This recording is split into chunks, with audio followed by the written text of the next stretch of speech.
एक भी वोट कांग्रेस का नहीं, पूरा गांव बीजेपी का। और ये बैठे बोल दे कि आपका गांव में से कोई वोट कांग्रेस में जाता है,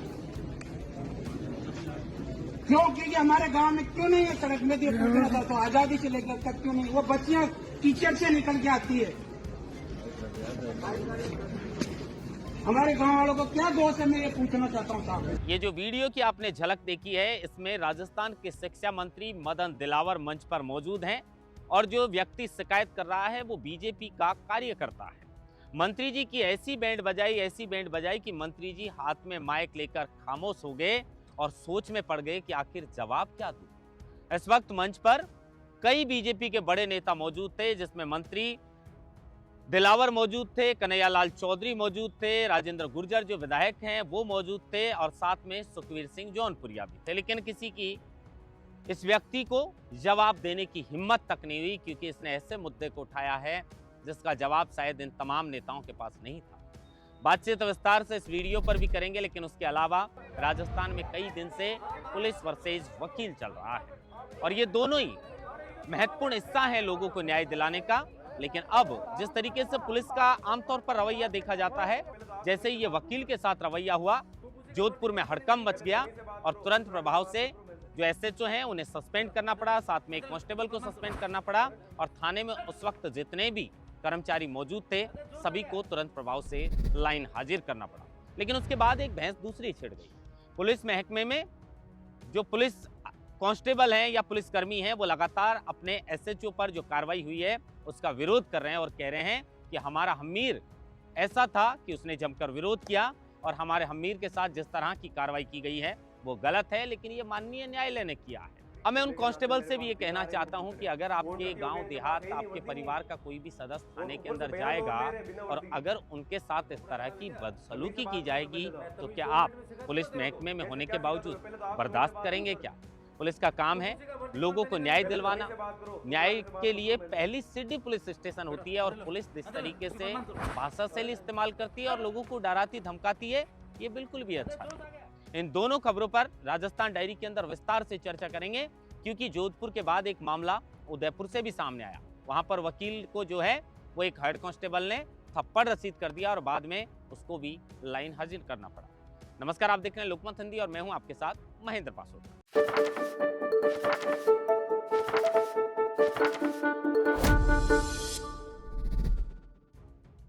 सबसे पहले इस वायरल वीडियो पर चर्चा करते हैं। दरअसल राजस्थान के शिक्षा मंत्री मदन दिलावर टोंक के कृषि ऑडिटोरियम के अंदर सफाई का संदेश देने के लिए पहुंचे थे, लेकिन मंत्री जी को इस बात का जरा भी अंदाजा नहीं था कि मेरे साथ आज ऐसा होने वाला है। एक बीजेपी का कार्यकर्ता जिसका नाम रामस्वरूप जाट है, वो बीच में हाथ में कागज लेकर खड़ा हो जाता है और मंत्री जी से सवाल पूछता है कि आजादी को इतने दिन हो गए, उसके बावजूद भी हमारे गांव के अंदर सड़क तक नहीं है और मेरे गांव का एक भी वोट कांग्रेस को नहीं पड़ता है। मंच पर उस वक्त सुखवीर सिंह जौनपुरिया, विधायक राजेंद्र गुर्जर, मंत्री जो कन्हैयालाल चौधरी हैं वो भी मौजूद थे और शिक्षा मंत्री मदन दिलावर मंच पर भाषण दे रहे थे। लेकिन उसी बीच ये युवक खड़ा होकर मंत्री जी की गजब की बेइज्जती कर देता है। मुद्दा था गांव में सड़क का। पहले आप वीडियो सुनिए। एक भी वोट कांग्रेस का नहीं, पूरा गांव बीजेपी का। और ये बैठे बोल दे कि आपका गांव में से कोई वोट कांग्रेस में जाता है, क्यों? क्योंकि हमारे गांव में क्यों नहीं है सड़क में? ये पूछ रहा था तो आजादी से लेकर तक क्यों नहीं? वो बच्चियां कीचड़ से निकल के आती है। हमारे गांव वालों को क्या दोष है, मैं ये पूछना चाहता हूँ साहब। तो आपने सुना किस तरीके से ये व्यक्ति जो है वो अपने गांव में जिस तरीके से आजादी के 78 वर्ष बाद भी सड़क नहीं बनी है, वो मुद्दा सरेआम सब लोगों के सामने उठा रहा था और किसी भी नेता ने जवाब देने की हिम्मत तक नहीं की, क्योंकि उनके पास जवाब ही नहीं था। आखिर जवाब क्या देंगे? और इसको लेकर एक जर्नलिस्ट ने लंबा चौड़ा पैराग्राफ एक्स पर लिखा है, वो भी आपको मैं पढ़कर जरा सुना देता हूं कि आखिर लोगों की इस वीडियो के वायरल होने के बाद किस तरह की प्रतिक्रियाएं सामने आ रही है। इन्होंने लिखा है, शाबाश आम आदमी, ये दिन देखने के लिए हमारे लोकतंत्र को करीब 78 वर्ष का इंतजार जरूर करना पड़ा, लेकिन ये क्षण आया जरूर। इंतजार करना अच्छा लगता है अगर अंत सुखद हो। एक निहायत ही आम आदमी सत्ता की आंखों में आंखें डालकर सीधे सवाल पूछ रहा है। इससे बेहतर लोकतंत्र की और कोई तस्वीर नहीं हो सकती। इस क्षण का जश्न मनाया जाना चाहिए, जमकर शाबाशी दी जानी चाहिए। राजस्थान के टोंक में मंत्री की जिस मंच पर खड़े हैं उस पर बैनर अभिनंदन समारोह का लगा हुआ है। बिना काम किए मंत्रियों, विधायकों, अफसरों के अभिनंदन समारोह अब बीते दिनों की बात हो जानी चाहिए। सड़क, बिजली, पानी जैसी मूलभूत सुविधाओं का भी इंतजाम नहीं कर पाने वालों का कैसा अभिनंदन और क्यों?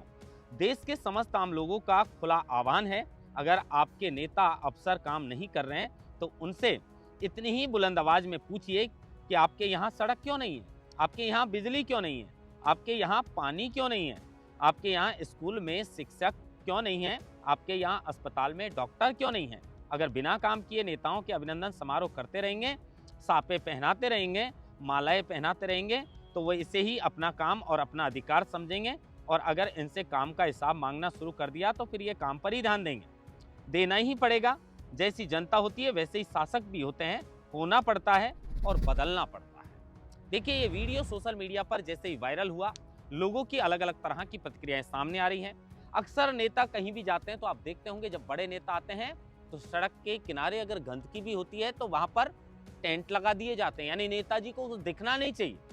मुख्यमंत्री जी का दौरा होता है तो साफ सफाई आप चमचमाती हुई देखते होंगे, लेकिन उससे पहले की और उसके बाद की दुर्दशा आप लोगों को मालूम है कि नेताओं के आगमन पर इस तरह की तैयारियां जरूर होती हैं, लेकिन हकीकत कुछ और होती है। और आज सैल्यूट इस आम आदमी को जो बीजेपी का कार्यकर्ता होते हुए इतनी बुलंद आवाज के साथ मंत्री दिलावर और तमाम जो नेता मंच पर मौजूद थे, उनके सामने हिम्मत बांधकर ये सवाल पूछ रहा है कि आखिर हमारे गांव के अंदर आज तक सड़क क्यों नहीं बनी है। शायद इस वीडियो से बाकी नेताओं को भी सीख मिलेगी और वो अपने क्षेत्र की मूलभूत सुविधाओं पर ध्यान देंगे। बिजली, पानी और सड़क, कम से कम इतनी सुविधा तो आज इतने आजादी के वर्ष बाद होनी चाहिए, लेकिन कई गांव में नहीं है और इसी को लेकर ये व्यक्ति ने जो आवाज उठाई है उसकी लोग जमकर तारीफ कर रहे हैं। लेकिन अब पुलिस वर्सेज वकील का जो मामला जोधपुर में आया और उसके बाद उदयपुर के अंदर एक वकील को हेड कांस्टेबल ने थप्पड़ रसीद कर दिया, उसके बाद पुलिस वर्सेज वकील चल रहा है। अब देखिए, न्यायपालिका, कार्यपालिका हो या पुलिस महकमा और जो वकील हो, इन सबकी जिम्मेदारी होती है कि आम आदमी को न्याय दिलाएं। लेकिन ये इनका रुतबा, इनका जिस तरीके की भाषा शैली इनकी होती है, उस भाषा शैली के आधार पर ये क्या न्याय दिलाएंगे, ये एक दूसरे से बात सही तरीके से नहीं कर पाते हैं। अब जोधपुर के अंदर जिस तरीके से एक वकील एक कथित रेप पीड़िता के बयान दर्ज करवाने के लिए जब थाने पहुंचते हैं तो उनके साथ जिस तरह का पुलिस का रवैया देखा जाता है, वो शिकायत करने के लिए सीआई साहब हमीर सिंह के पास पहुंचते हैं तो हमीर सिंह उनसे कहते हैं कि क्या तेरा खोपड़ा खराब है क्या, 2 मिनट में तेरी वकालत निकाल दूंगा। और उसके बाद जबरन उनकी कॉलर पकड़कर उन्हें 151 में बंद करने की धमकी देते हैं। लेकिन इनको पता नहीं है कि 151 तो बंद हो चुकी है क्योंकि भारतीय न्याय संहिता आ गई, लेकिन उनको वही आदत पड़ी हुई है पुरानी। और इसके बाद जोधपुर हाई कोर्ट ने जोधपुर पुलिस कमिश्नर को खुद तलब किया और उसके बाद जोरदार फटकार लगाते हुए कार्रवाई की बात कही और उसके बाद तुरंत प्रभाव से इन एसएचओ साहब को और कांस्टेबल को सस्पेंड किया। थाने में उस वक्त जितने भी कर्मचारी थे, पुलिसकर्मी, उन सबको लाइन हाजिर कर दिया। लेकिन उसके बाद उदयपुर से एक नया मामला सामने आया। नायिका थाना के एक हेड कांस्टेबल साहब एक वकील जो रिपोर्ट लिखवाने के लिए आते हैं, उनके थप्पड़ रसीद कर देते हैं। मामला गर्माता है तो सभी वकील लामबंद हो जाते हैं और डिप्टी एसपी की गाड़ी रुकवा लेते हैं, कार्रवाई की मांग करते हैं। तुरंत प्रभाव से एसपी को इस पर एक्शन लेते हुए जो पुलिसकर्मी है हेड कांस्टेबल, उसको लाइन हाजिर करना पड़ता है, तब जाकर वकीलों का गुस्सा शांत होता है। लेकिन ये दोनों मामले अपनी जगह हैं। सवाल ये है कि कानून की इतनी बारीकी से जानकारी रखने वाले वकीलों के साथ अगर पुलिस का इस तरह का रवैया है तो आम आदमियों की क्या दुर्दशा होगी, आम आदमियों के साथ पुलिस किस तरीके से पेश आती होगी। कई वीडियो, हालांकि ऐसा भी नहीं है कि पुलिस महकमे में सभी लोगों का बर्ताव इस तरह का रहता होगा, कुछ पुलिसकर्मी अच्छे भी होते हैं, लेकिन जब ये वकीलों के साथ जो इतनी बारीकी से कानून की जानकारी रखते हैं, अगर ये इस तरीके से पेश आते हैं तो फिर आम आदमी के साथ कैसे पेश आते होंगे। और इसी को लेकर अब जिस तरीके से ये गाज दोनों जगह पुलिस अधिकारी पर, पुलिस हेड कांस्टेबल पर गिरी है, उसके बाद लगातार पुलिस महकमे में जो पुलिसकर्मी हैं वो इस बात को लेकर विरोध कर रहे हैं कि हमारे जो कांस्टेबल, हेड कांस्टेबल हैं और जो हमारे एसएचओ साहब हैं, उन पर जो गाज गिरी है वो बिल्कुल गलत है। लेकिन मैं उनसे फिर कहना चाहूँगा कि आप पुलिस में हैं, अगर आपके परिवार के किसी सदस्य के साथ जब वो थाने में कोई रिपोर्ट दर्ज करवाने के लिए पहुंचे और इस तरीके से बर्ताव अगर पुलिस वाले करते हैं तो क्या आप उसे बर्दाश्त करेंगे। हम यही चाहते हैं कि सब जनता के सेवक हैं, जनता के कर्मचारी हैं, इन सबको अपनी भाषा शैली में थोड़ा परिवर्तन लाना होगा, जनता के साथ अच्छे से पेश आना होगा, अपराधियों के अंदर भय बनाओ, लेकिन ये आम जनता को डराने की कोशिश करते हैं, तो ये ज्यादा दिन तक चलने वाला नहीं। वो तो एक गुप्त कैमरा था जिसके अंदर ये पूरा वाकया जोधपुर वाला कैद हो गया, नहीं तो कौन मानता कि थाने के अंदर क्या हुआ था। और वो भी उनकी धर्मपत्नी जो खुद एक एडवोकेट हैं, उनके साथ भी इस तरह की बदसलूकी की गई है। लेकिन उसके बाद गाज गिरी है और अब पुलिस थाने में जो पुलिसकर्मी हैं और जो एसएचओ हैं, जो पुलिस के अधिकारी हैं, उनको इस बात को लेकर सीख जरूर मिलेगी कि आम जनता के साथ, चाहे वकीलों के साथ, सही तरीके से पेश आना है।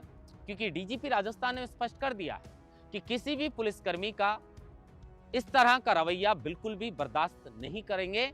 और अगर ऐसा कोई भी वीडियो आपके सामने आता है तो हमें भेजिए, तुरंत प्रभाव से उसके खिलाफ सख्त कार्रवाई भी की जाएगी। महेंद्र मास्टर, लोकमत हिंदी, जयपुर।